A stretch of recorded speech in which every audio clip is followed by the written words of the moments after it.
1894，清朝末年，光绪20年。光绪21是1895年，因为那个马关条约，然后割让台湾澎湖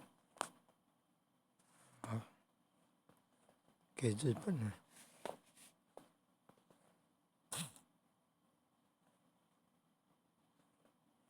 然后被统治了50年呢。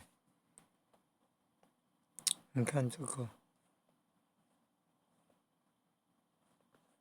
民国上是1945年台湾光复，然后到了2024年已经多少了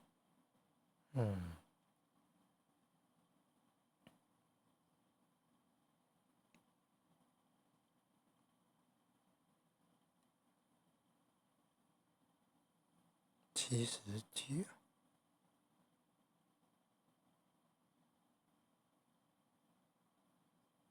是这样啊，快80年了。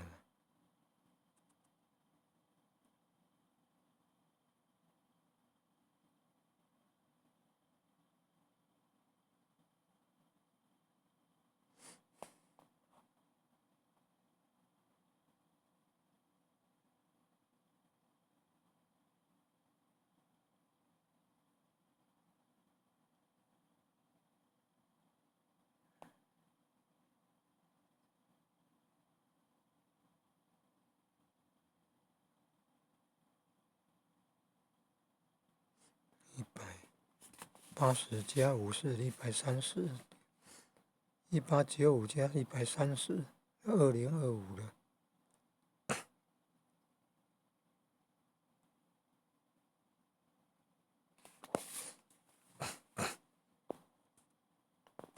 这么久了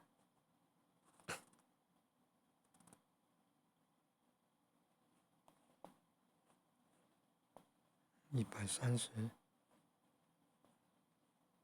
快130年，129、128，到2023来说，129，